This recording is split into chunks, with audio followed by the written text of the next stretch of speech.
তো কিচেনে অভি করছিল ব্রেকফাস্ট প্রিপেয়ার, আর আমি দিচ্ছিলাম ওকে সঙ্গ। রুটি ভাজার সময় যখন ফুলে ওঠে এটা দেখতে আমার লাগে অনেক ভালো। আর সব শেষে হচ্ছে মজার ডিম ভাজি, গরম গরম রুটি ডিম ভাজি।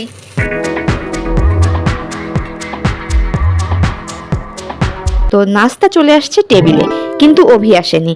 ও চুলায় বসাচ্ছে চায়ের জন্য পানি, আর আমি করছি ওর আসার অপেক্ষা। তো অভি আসলো একটা ছুরি নিয়ে, মানে সুজি কাটার জন্য, আর সুন্দর করে কেটে ফেললো সুজির বরফি।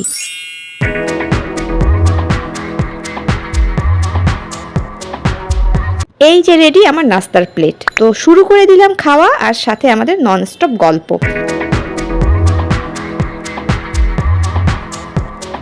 এরপর অভির হাতের মজার দুধ চা। নাস্তা টেবিলে করলেও কেন জানি না চাটা খেতে ইচ্ছে করে বেডরুমের বিছানায় লেটকায় আরাম করে।